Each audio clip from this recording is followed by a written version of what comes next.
My name is Tori Ives, and I'm 34 years old. 4 years after my family told our whole church I'd disappeared, my brother found my front door. It was a Tuesday in September.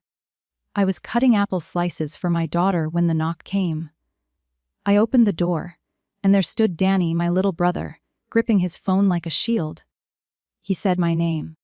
Then he looked past my shoulder, and every drop of color left his face.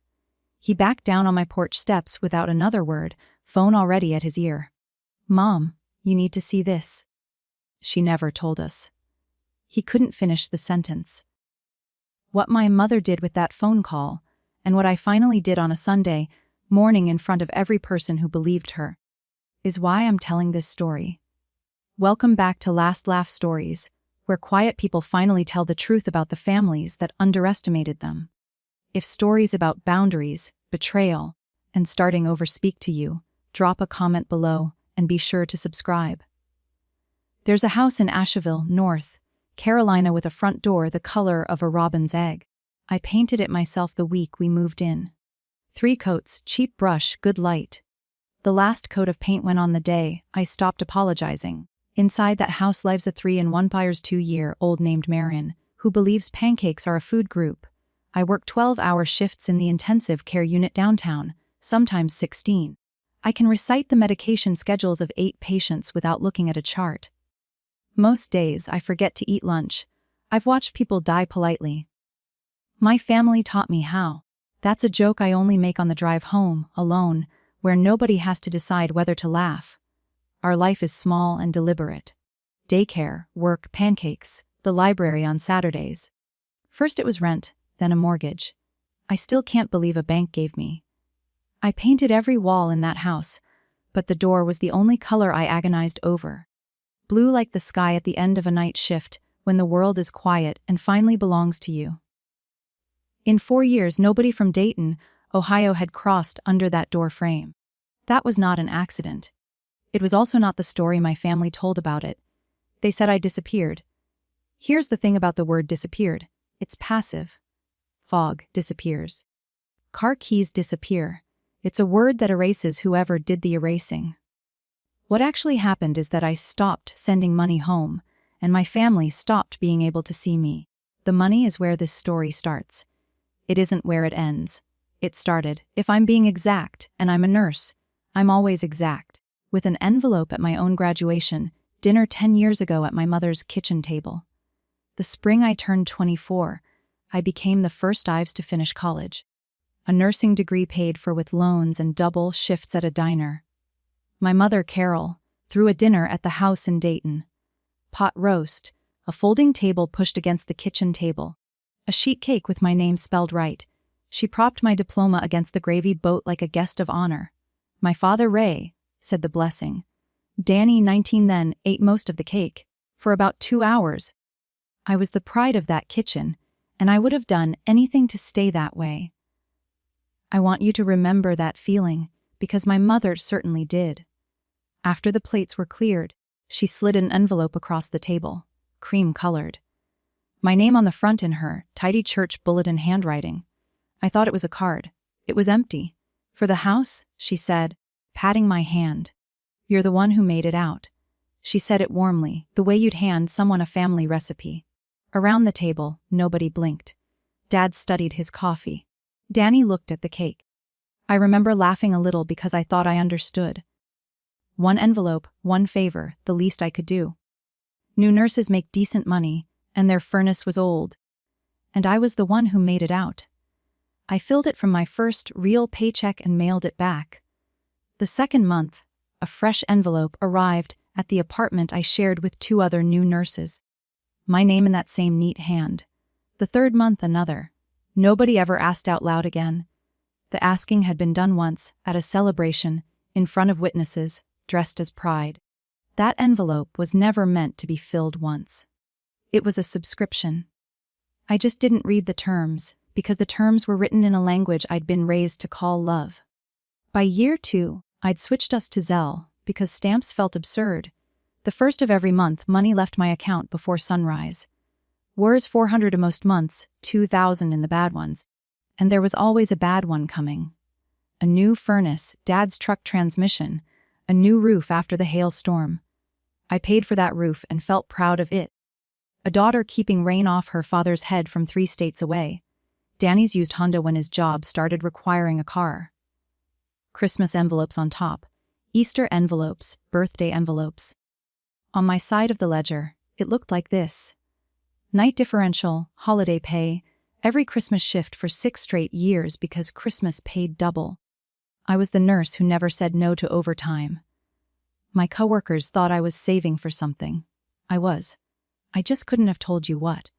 I kept a running total in a notebook. Updated to the dollar, not because I wanted it back, because numbers were the only thing in that house that never lied. Words got slippery in my family. Words like borrow and help and just this once. Numbers held still. By the 6th year, the total had 6 figures in it. I'll tell you the exact number later. I have said it out loud exactly once in my life, and when I tell you where, you'll understand why once was enough. One more thing about that roof, since I paid for it.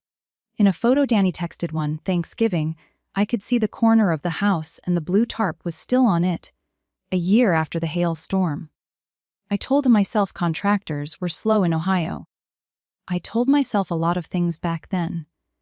Telling myself things was cheaper than asking my mother questions and in those days I still thought I couldn't afford the answers.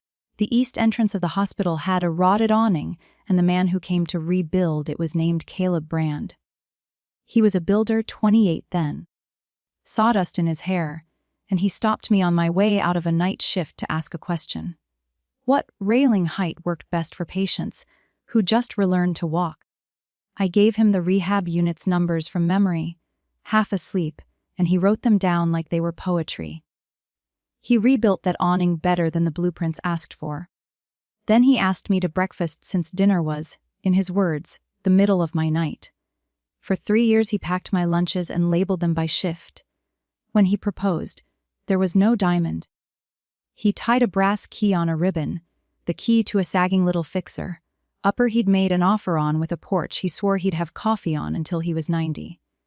A door key instead of a ring. I said yes to the key. I took him to Dayton exactly once. My mother asked what he made an hour, before she asked his middle name. She asked whether builders got benefits. She asked who carried the insurance. He answered everything with that easy patience of his. And on the drive home, he just said, "Your mom sure loves numbers." He had no idea how right he was. And I didn't tell him because I hadn't let myself count it yet. That night, while he slept, my phone lit up. A text from my mother. Just for me. He seems steady, honey. Also, a small loan this month. Don't tell your father. I stared at it a long time. My engagement, it turned out, had a price of admission. I paid it. I want to be honest with you about that. For 6 years, I always paid it. That fall, the flu came early and emptied half my unit. And the half still standing worked like sled dogs. I came off a 16-hour shift, slept through an alarm for the first time in my adult life, and woke up on the 4th of the month. The money went out 3 days late. 3 days. I remember thinking, as I hit send, that nobody would even notice. The phone rang at 700 the next morning. My mother didn't yell. Yelling? I could have fought. Her voice was flat and clean, like a bill. She said the mortgage had been due. She said she'd had to move money around in front of my father, which was humiliating. And then she said the sentence I have carried in my chest for 5 years. The one this whole story runs on. You don't get to be tired. You're the one who made it. I stood in my kitchen in scrubs I'd been wearing so long they'd gone soft. And I looked at my own hands, and I apologized twice. She accepted once. I said I'd set up an automatic transfer so it could never happen again, and she said that would be best. And we hung up like a bank and a customer. Here is what shames me now. It isn't that she said it. People tell you who they are all the time. That part is free. It's that I spent the whole drive to work agreeing with her, rehearsing better systems, backup alarms, ways to never again be tired in a way that inconvenienced anyone. I was 29 years old apologizing for sleeping after keeping strangers alive all night. It would take a catastrophe to make me put the phone down. Life, in its terrible efficiency. Had one scheduled. It was a Tuesday in November, and I was mid-shift when the charge nurse came to find me. And I knew before she spoke. Because I have been the face that comes to find people. A scaffold on a commercial job downtown. A cable snorts that failed inspection paperwork said was fine. Caleb Brand, 31 years old, was gone before the ambulance cleared the second light. I have taken care of dying strangers with more ceremony than the universe spent on the man who labeled my lunches. His crew carried him at the funeral, 8 builders in borrowed ties. Crying like weather. My family did not come. 7 hours was called a long drive. They sent carnations with a card signed to Ives' family in my Aunt Sharon's handwriting, which meant my mother had delegated the flowers. 4 days after the funeral, my mother texted me. "So sorry about everything, honey. Will this month's transfer be late with all this going on?" I read it standing in Caleb's closet, holding a flannel shirt that still smelled like cut lumber. I sent the money on time. I tell you that without pride. Grief makes you obedient before it makes you anything else. 2 weeks later, I fainted on the unit, and a friend named Dina marched me to the drugstore. And in a fluorescent bathroom, 2 pink lines came up like a sunrise I had no idea what to do with. Night shift had wrecked my cycles for years. I'd assumed stress was doing the rest. The ultrasound tech's math said 16 weeks. I did my own math in that dark room, cold gel on my stomach alone. I was 5 months from being someone's mother and 1 phone call from being no one's daughter. I just didn't know the second part yet. I found out on a Sunday. I planned that call the way I plan a medication pass. Ordered dosage, no surprises. In the shower, I rehearsed it. "Mom, Caleb died. Mom, I'm pregnant. Mom. The doctor says my blood pressure is dangerous and I have to stop sending money and keep every dollar and every heartbeat calm." Simple. True. In what order do you hand your mother a death? A grandchild and a boundary. I chose wrong. I led with the boundary. She answered on the second ring and I said, "Mom, I have to stop sending money." And that is as far as I ever got. The line detonated. Ungrateful. After everything. So, this is who you are now. The mortgage, my father's heart. Who did I think had paid for my ambition? Then the dial tone. Flat as a heart monitor with nothing left to say. I called back twice. Voicemail. I sat on the bathroom floor and felt the words I never got to deliver. Caleb's name, the baby. Settled back into my chest like swallowed glass. That week, my blood pressure earned me a specialist. The specialist used the words pre-term risk and said stress like it was a controlled substance. Cut it down or spend the pregnancy in a bed. So, I tried the last door. I called my father. I could hear his garage radio and I said, "Dad, please, something's happened." Anne Ray Ives, who once drove 4 hours for my choir concert, said quietly, "Don't upset your mother." Not what happened. Not, "Are you okay?" Every road into that family ran through Carol, and Carol had closed the road. I set the phone down on the counter face down, and I did not pick it back up. They could have asked one question, just one. They never did. 7 hours away, my mother started telling a story. It just wasn't mine. If you've ever been the family ATM. The one they call on the 1st of the month. And forget on your birthday. Tell me in the comments where you're watching from. I read everyone. It reminds me none of us were ever as alone as they made us feel. I need you to understand how the word disappeared got manufactured, because nobody in my family ever told a lie you could quote. It started with my Aunt Sharon, my mother's sister and personal broadcasting network. 2 months after that phone call, she posted on Facebook, praying for my sister through a heartbreaking season. Some children forget the people who raised them. No names. Names weren't necessary. Then came coffee hour at First Grace, the little church in Dayton where my mother has run the women's committee since before I could walk. Somebody asked where I'd gotten to since I'd missed the harvest dinner. My mother, I'm told, looked down at her shoes. She let the silence sit there until it soared, and then she said, "We don't really know anymore," and touched her eyes with a tissue. We don't really know anymore. Every word of that sentence is technically true. She didn't know, because she'd hung up before knowing was possible. That's the genius of it. By the next coffee hour, A woman from the choir was using the word disappeared, and my mother didn't correct her. And a thing that is not corrected in a small church becomes scripture by Advent. My mother never lied. She just declined again and again to tell the truth, and wept at the right moments and let 200 decent people write the story for her. In the only court she cared about, the one that met on Sundays, grief like hers was evidence, and the missing daughter was tried without ever being called. I knew none of this at the time. I was 7 hours south learning what swollen ankles meant, counting down to delivery. Danny told me all of it years ashamed at my own kitchen table. But you should carry it with you through the next part like I now carry it everywhere. While I was learning to be a mother, my mother was teaching a congregation I had vanished. So let me close the question I opened at the start, why I really stopped sending money, because the answer was never spite, and it fits in one sentence. I had one salary, one dangerous blood pressure reading, one baby coming, and no one left to split the world with. That's it. That's the scandal. The last months of that pregnancy, I built a life with the sound off. I assembled a crib alone with a video playing on a paint bucket. Dina took my worst shifts and told the unit manager I was on light duty before. I'd worked up the nerve to ask. The money that used to leave on the first of the month stayed and became a car seat, and the last piece of a down payment on a small brick house in West Asheville, and a cushion for the weeks I wouldn't work. It felt obscene at first watching my own money stay like hoarding. That's what 6 years of envelopes does to your arithmetic. I moved in at 8 months pregnant. Dina carrying everything heavier than a lamp, and I painted the front door blue before I'd unpacked the kitchen.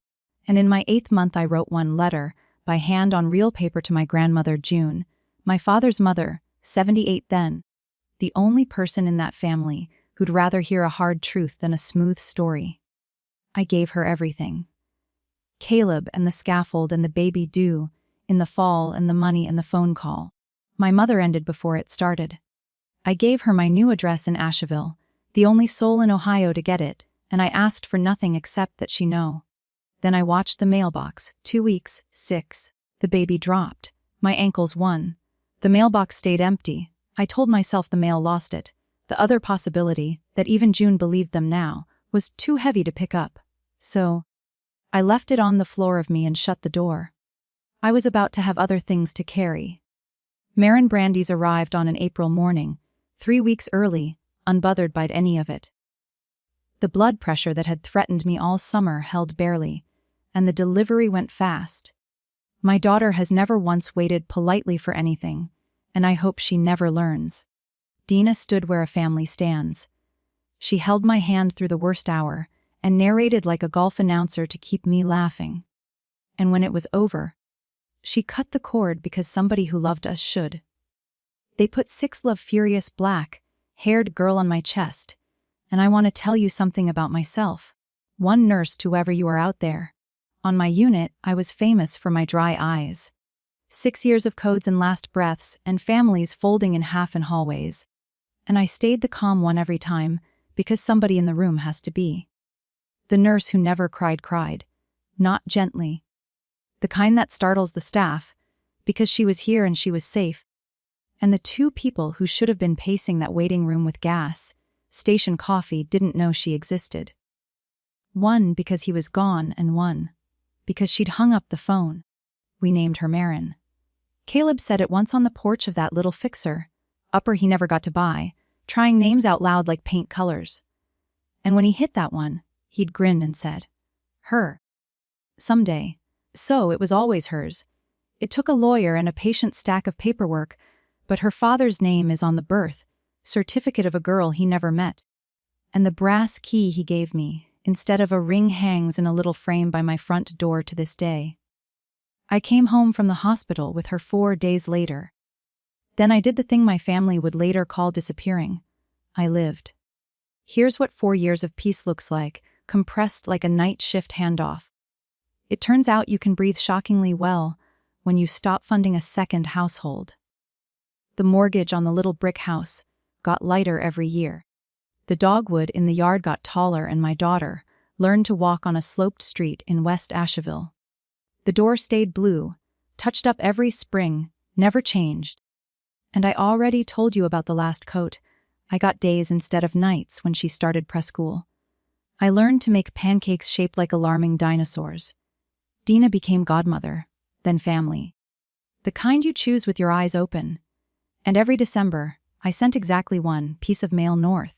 A Christmas card to my grandmother June with a school photo tucked inside, and my return address printed neat in the corner. No phone number, no demands.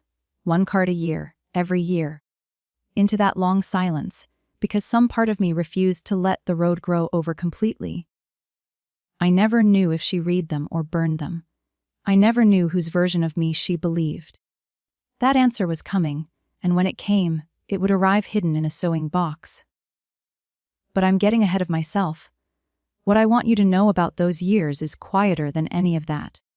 Somewhere in them, I stopped flinching when the phone rang on the 1st of the month. Stopped drafting apologies to no one. Being needed is not the same as being loved. It took me 30 years to learn the difference and 4 more to believe it. And my daughter will grow up knowing it for free. I thought the story was over, honestly. I thought peace was a place you get to keep. Then, on a Tuesday in September, somebody knocked on the blue door. To make sense of that knock, you need the date inside, which I got from Danny afterward, in pieces, like a man handing back stolen goods. In 4 years, the word disappeared had grown barnacles. There was a version where I'd gotten mixed up with drugs. Whispered. Never confirmed. A version with a controlling boyfriend who'd cut me off from everyone. Which is almost funny. If you don't chew on it. My mother presided over all of them the same way, declining to confirm, declining to deny, glowing faintly with martyrdom. The sorrowful queen of every casserole line. The story cost her nothing and paid her weekly. And it might have run forever, except my grandmother June got pneumonia in the spring. 82 now. Hospitalized twice. Home with an oxygen line, and a new relationship with her own time. And June, who had spent 4 years saying almost nothing, stopped playing along. She said it at a Sunday dinner in front of witnesses, which is the Ives way of making things official. Bring me Tori, or bring me a phone. But I am not dying politely in a house full of liars. Danny says a fork actually stopped midair. So now, watch what my mother needed. Not her daughter. She'd had 4 years to want her daughter. She needed to produce me publicly on her own terms as a rescue. The lost lamb found, the mother vindicated, the story landing intact. Within a week, Danny, 29 now, driving delivery routes, still living in their basement, was handed a slip of paper with an Asheville address in our mother's tidy handwriting. He didn't ask where she got it. He told me that at my kitchen table, staring into a coffee he never drank. I didn't ask Tori, I should have. Hold that thought. It matters more than he knew. He drove 7 hours with the radio off, and on a Tuesday in September, he knocked. Which brings us back to the apple slices. The knock was soft, almost apologetic, and I wasn't expecting anyone. And through the front window, I could see a slice of him. A tall man in a delivery company polo, shifting his weight on my porch like the boards might bill him. It took me a second, and then it took my breath. Danny. 4 years older around the eyes. My baby brother, standing on the far side of the blue door with my past in his pocket. I stood with my hand on the latch for 3 seconds. I've timed worse decisions in codes. 3 seconds is long. In the first second, I saw the option where I went still and let him knock at an empty, sounding house, and kept my peace, and shook for an hour behind the couch like a fugitive in my own kitchen. In the second, I saw the option where I cracked the door 6 inches, gave him nothing, sent him home with a shrug for our mother, and spent every following Tuesday waiting for the next knock. And in the third second, I understood something with the cold clarity that usually only visits me at work. I had done nothing wrong.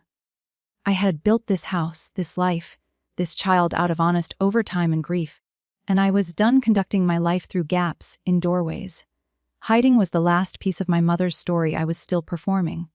So, I opened the door. All the way wide. The way you open it for whether you've decided to stop pretending isn't coming. Hi, Danny," I said, and watched 4 years hit my brother in the face. He opened his mouth, and that was the exact moment I heard it behind me. Bare feet on hardwood coming fast. The drumroll of my entire hidden life arriving at the door. "Mommy, who is it?" The "here" is what my brother saw in the order he saw it. A girl, 3 in 1 but 2, skidding into the hallway in dinosaur socks. Black hair, deep-set eyes, the Ives chin. My grandmother June's face, the face from every hallway photo in Dayton, reprinted at 3 tall, and asking who's at the door. Danny made a sound like he'd been elbowed. And then his eyes went past her, down the hall to the wall I never thought about anymore, because I lived with it. Caleb's photograph with the funeral ribbon still folded over one corner of the frame, the ultrasound in its little silver frame. Beside it, and Dina's snapshot of me, 8 months pregnant, standing alone in front of a half-painted blue door with a roller in my hand. I watched my brother do the math nobody had ever let him see. The great riddle of the family, 4 years of it, solved in 4 seconds on a porch. He went white. He backed down my steps like the porch was tilting, and his phone was already at his ear. And I heard it. The sentence you heard at the beginning. The one that started everything ending. "Mom, you need to see this." She never told us. And then nothing. Because there was no end to that sentence that wasn't an accusation of somebody. And he was only just of whom. He lowered the phone. My little brother sat down on my porch steps and cried into his hands. I brought him inside. "What else do you do?" He sat at my kitchen table for 2 hours, and he asked the question no Ives had ever asked. "How did he die, Tori?" And he listened to every word of the answer. At the door, leaving, he set a cream-colored envelope on the porch railing, careful like it was heavier than it looked. My name on the front in our mother's handwriting. Inside, a printed church invitation. "Homecoming Sunday, October 12th, First Grace Church. All are welcome home. She wants you there," Danny said. "She's gonna fix this, Tori." "Fix it how?" He looked at his shoes. He didn't know. I did. Danny's tail lights were barely off my street before the family found my number. And that night a cousin added me back to the group chat. The one named Ives family with the little house icon. As if nothing had happened. As if I'd been out sick. By 200 in the morning, there were 41 messages. I read them with the phone lighting up the ceiling. And I watched in real time my mother's story shed its skin. The early messages were almost human. "She's alive." "Oh my gosh!" Is that really her house? Then, around midnight, the new narrative arrived, fully dressed. You could tell it came from my mother without her typing a word. The way you can tell a sermon's author from the pews. She hid a child from us. 4 years. Her own mother. Aunt Sharon in her signature, all caps, a grief. What deserve answers? A cousin posted a string of little hearts under a photo Danny had apparently described. A photo he'd never taken of a niece none of them had met. Overnight. In one chat thread. I went from the daughter who disappeared to the daughter who deceived. Same church, same jury, new charge. 'Cause story could survive anything except being my story. And here's the detail I keep in the same pocket where I keep everything else from that year. 41 messages, and I read every one of them twice standing in my kitchen, while my daughter slept. Not one asked about the man in the funeral frame. Not one asked his name, or how he died, or how I'd carried a baby alone through the worst year of my life. Grief wasn't on the family ledger. It had no cash value, so it didn't post. I put the phone in the junk drawer and went to bed. The next evening, my mother called me herself. Nearly 4 years since the dial tone. I answered. I'm still deciding if I regret that. She was crying before I finished saying hello. I want to be fair. My mother's tears are real. Real the way rain on a stage is real. Actual water. Engineered timing. My baby. She kept saying, my baby had a baby. I stood at my kitchen window watching Marin gather acorns in the yard and let the storm front pass through. I said the only true thing I had. You could have known her since the day she was born, Mom. All you had to do was let me finish one sentence. A pause. Recalibration. I could hear it. An almost mechanical sound, grief switching tracks to strategy. And then my mother, dry-eyed now, made me an offer. Come to homecoming, sweetheart. Stand with me. I'll tell everyone you were sick. You were, weren't you? With your blood pressure. A sick girl who couldn't reach out isn't a scandal, honey. It's a testimony. No one ever has to know about the money. I didn't say anything for a long moment. I was too busy being impressed the way you can be impressed by a flood. Notice, please, everything that sentence did. It diagnosed me retroactively with love. It converted 4 years of erasure into a redemption arc with her in the lead. And it buried the money, the 6 years, the 6 figures, the actual reason, under the church carpet forever with my signature on the burial. My mother wasn't apologizing. She was offering me a better produced lie and a supporting role in it. She didn't want her daughter back. She wanted the rights to the story, and I was a licensing problem. I'll think about it, I said, and hung up and stood in my kitchen shaking. Not with fear, which surprised me, with recognition. Then, 2 nights later, my phone rang with an Ohio number I didn't know. And a voice I hadn't heard in 4 years said, my name like it had never once doubted me. Gravel and lace, saying my full name like it had never once been in doubt. My grandmother, June. Danny had given her the number. The first useful thing that address slip ever did. I sat down on my kitchen floor like the ground had been recalled, and for a second, I couldn't say anything at all. She filled the silence like she'd been saving up. She'd gotten my letter 4 years ago. Every page, she'd read my cards every December, school photo by school photo, and kept them where keeping them was safe. And I'll tell you where that was when I tell you what it meant. Why didn't you write back? I asked, and hated how small my voice came out. 34 going on 8. Look at my hands, child, she said, dry as toast. They shake like a paint mixer. And a letter leaving this family gets read at more checkpoints than a prisoner of wars. Then her voice went to a place I'd never heard it go. Quiet and level, like testimony. I want you to hear this from me while I can still say it plain. I never believed the word disappeared, not for one day. People don't disappear, Tori. They get erased. And I have sat at that woman's table the better part of 40 years watching who holds the eraser. I pressed my hand over my mouth so she couldn't hear what it was doing. 4 years I told myself I didn't need a single soul in Ohio to believe me. You can live on that. It's just that you find out what it weighed the moment somebody sets it down. Now, she said, brisk again, I'm told there is a girl at your house with my face on her. Bring her to me while these eyes still work. Not for a show, for a Saturday. So that settled that, almost. You already know it didn't stay a Saturday. Before I tell you what happened inside that church, let me ask you something. If the people who erased you invited you back to a room where everyone believed their version, would you walk in? Type yes or no in the comments. I promise, by the end of this story, you'll know exactly what I chose and what it cost me. Let me be clear about what I decided because it wasn't courage. I decided not to go to homecoming. I had no interest in my mother's stage, her lost lamb pageant, her congregation of 200 jurors, what I wanted fit on an index card, my grandmother's porch, my daughter on it, and the 2 of them in the same October, light before her eyes or her lungs gave out. So I built the visit the way I build a night shift. Tight-timed, no exposure. Drive up Friday after my shift, 7 hours, which with a 3-year-old and her bladder is 9, a motel off the interstate on the far side of Dayton. 2 beds, free waffles, paid in advance. Saturday at June's house, all day, phones down. Sunday morning, wheels south before First Grace sang its first hymn, before the coffee was even percolating in that fellowship hall.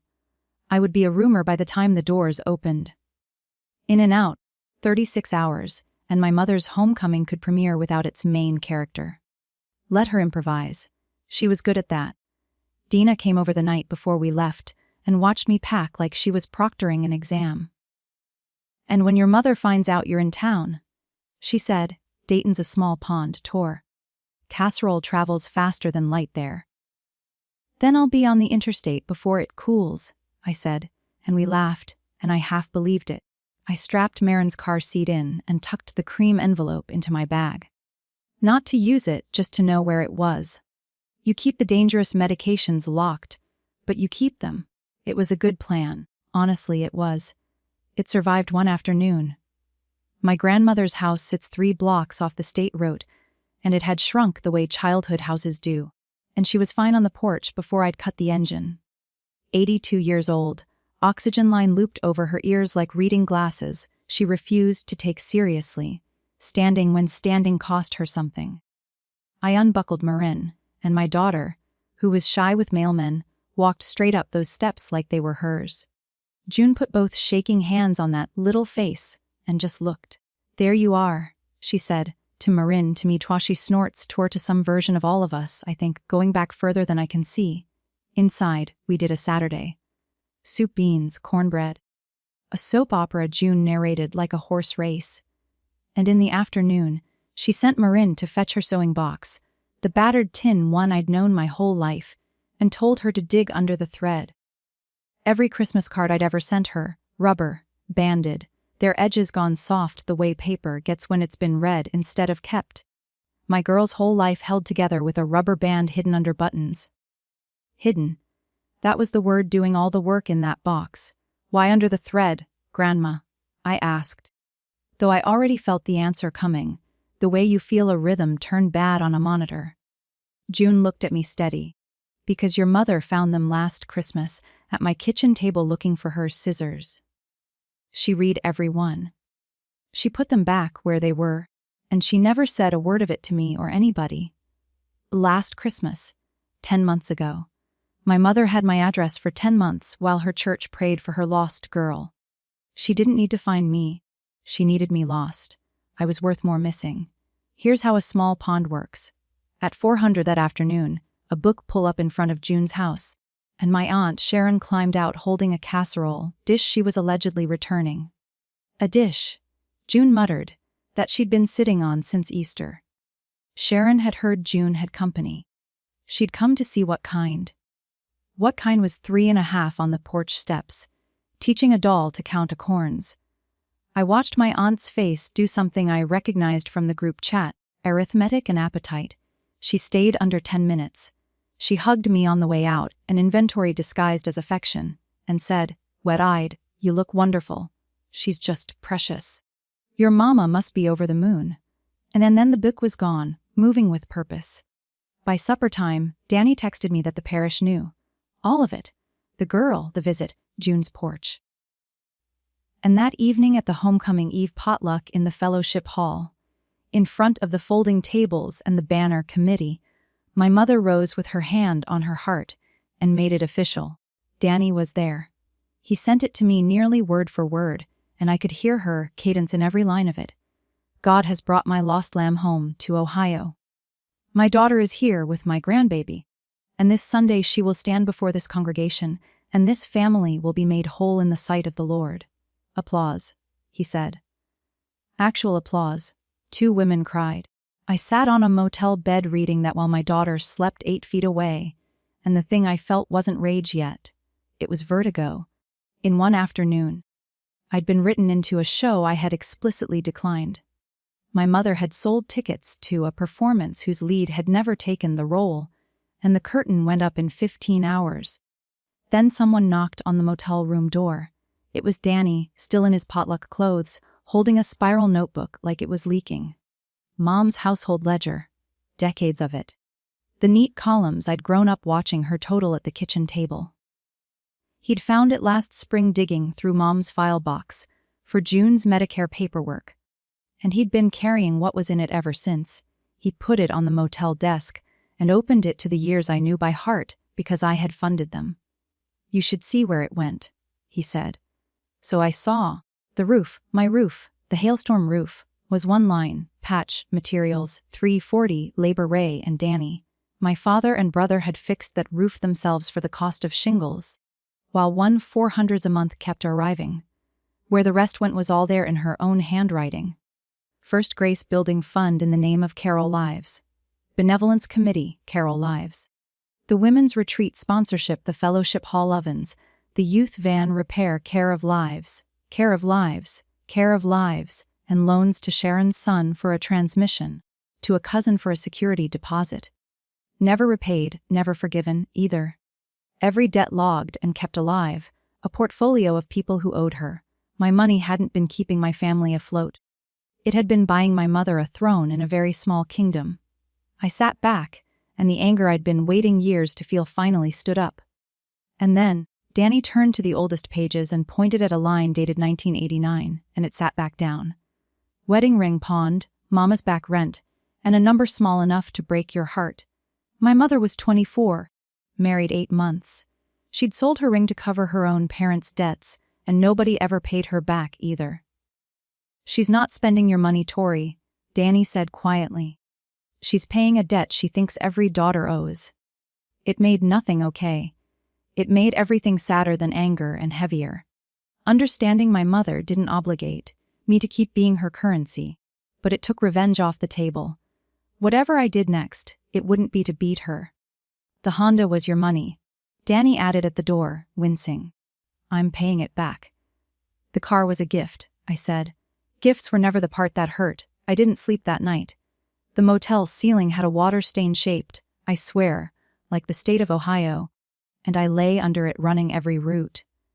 Leave at dawn, skip the show, let the congregation swallow the Noakes show, however my mother spun it. And she would spin it. I could already hear the sermon about prodigals to face the light. Or go. Sit in a back pew. Be a quiet exhibit. Buy peace at the old exchange rate. I was still negotiating with the ceiling when a small voice came from the other bed, half inside a dream. Mommy, do I have a grandma? She'd met June. Great-grandma had landed easily. But she'd been listening all day, the way they always are when we think the words are flying over them, and somewhere in that little head a gap had opened paperwork. I lay in the dark and did not answer, and the not answering rang louder than anything I could have said. Because here's what I understood staring at water, stained Ohio. If I stayed silent, my silence wouldn't stay mine. My mother would fill it the way she'd filled 4 years of it. And someday my daughter would sit in some kitchen and hear that her mommy was the woman who disappeared. Who hid? Who was too ashamed to stand in front of good people? Silence had been my shelter. From here on, it would only ever be her material. I got up, went into the bathroom, and by that thin yellow light I took out the cream envelope and read it once more. Homecoming Sunday. All are welcome home. In her handwriting, that word. Welcome. Marin rolled over in her sleep, and quietly out loud to nobody in that rented room, I heard myself say it. I decided to go to church. Now let me tell you how I prepared, because it's how I'd like to be remembered. I did not print bank statements. 6 years of transfers sat in a file cabinet in Asheville, 7 hours south. And that's where I left them. Where they had always been, on purpose. I wasn't going to stand in a sanctuary waving paper like a process server. Paper was my mother's language. Ledgers, envelopes, receipts on the soul. I was done speaking it. I didn't write a speech. Either. I know what I sound like when I read from notes, like a discharge summary. And I know what the truth sounds like when you've been carrying it word, perfect for 4 years.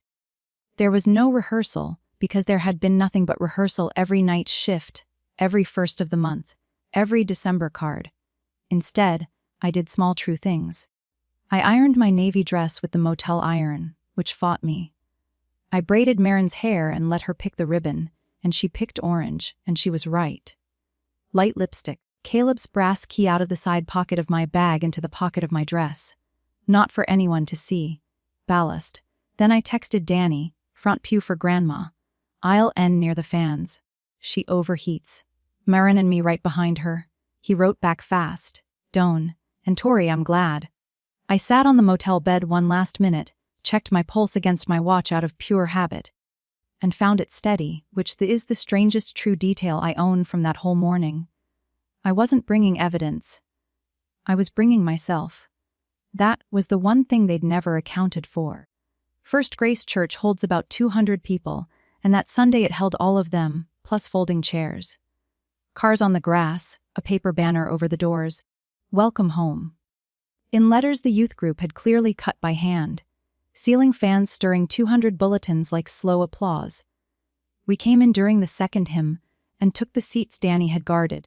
June on the aisle of the front pew, oxygen line and Sunday pearls. Marin and me right behind her. My daughter armed with a doll and an orange ribbon. Half the sanctuary turned. A wave of faces I'd known my whole childhood, and the temperature of the looking was complicated. My father stood at the very back, along the wall, cap in his hands, the way he stands at funerals. And my mother wore lavender and a handkerchief she never needed and a microphone. After the offering, she took the pulpit, and the mic squealed once. And she waited out the squeal like a professional. She was good. I want that on the record. She thanked God for seasons of sorrow that end in joy. Twatter snorts tore. She pressed the handkerchief to dry eyes at intervals a metronome would envy. My lost lamb, she said, has come home. And then she turned and found me in the second row, and extended her hand with the mic in it like a communion plate, and said the words she had scripted for both of us. Tori baby, come up here and give thanks with me. 200 faces swiveled. The fans turned. Somewhere behind me a pew creaked like a ship. And there it was. The whole choice laid out plain as a monitor strip. Stay seated, smile, wave, drive home intact, and let her version calcify over my life and start growing over my daughter's. Or stand up and burn the last bridge with my name on it, the one marked daughter who might someday come home. There would be no third Tory after this. I looked at June. My grandmother gave me a nod you'd have missed if you weren't starving for it. I let go of the pew. I stood up. I did not take the microphone. First Grace was built in 1921, back when rooms were built for voices, and a calm one carries fine. I stood at the front, hands empty at my sides, and this is the part I still can't fully explain, not afraid. 10 years in an ICU teaches you what an emergency actually is. This was just the truth at last in a room with good acoustics. I didn't disappear, I said. I stopped paying. For 6 years in my family, those were the same thing. You could hear the fans. You could hear a bulletin slide off a knee somewhere, and nobody moved to catch it. 100 Zallos and dollars. That's not a figure of speech. I kept the total. You may check my math with anyone here who ever borrowed from it. I watched that number land in 200 people at once. Watched a few faces in the middle rows go very still. The faces of transmissions and security deposits. I did not look at them longer than a heartbeat. I hadn't come for them. The year I quote-unquote disappeared, I buried the man I loved and delivered our daughter alone. Nobody asked. One question would have found me. And then I turned to my mother, because the last of it belonged to her. And I gave her back the sentence she'd given me, 5 years late, with the interest of a whole life on it. I was allowed to be tired, Mom. Just never here. The handkerchief came down, and my mother, who had held a note of gracious sorrow through 4 years, who never cracked at coffee hour, who could weep on cue and stop on cue, lost the room's tempo for the first time in her performing life. How dare you? She said, and the word dare split in the middle, and the microphone in her hand rang with it. Harsh. Electric. Too loud. She was shaking, I wasn't. That's not a boast. I'd been rehearsing calm since nursing school, and she'd been rehearsing an audience. And only one of those skills works when the script runs out. I never raised my voice in a room built for echoes. Quiet turns out to be the loudest thing you can bring. Here's what the truth cost, itemized, since my family raised me to keep totals. The sanctuary split like water around a stone. I watched it happen in real time. Some faces going soft toward me, some going to stone, and the stone ones included people I had loved. Mrs. Hartwell, who taught me to read music in the 3rd grade choir, studied her hands like they were new. A deacon who used to slip us butterscotch shook his head, slow, the way you do at a shame. And I understood that in his story, I was the shame, and that he would die believing it, and that no document I owned could reach him. That's the tax nobody tells you about. The truth doesn't convince everyone. It just stops the lie from being unanimous. And I felt the other thing go too. The thing I'd actually paid with. Somewhere in that room. The daughter who might someday come home. The one who might someday be forgiven, into the fold, invited back to holidays, restored by some future miracle of her mother's heart. That Tori died standing up. I'd killed her myself. I would grieve her later. And I knew it. And I stood there anyway. because she had been costing me everything and paying in a currency nobody could spend. Then I did the only thing I'd truly come to do.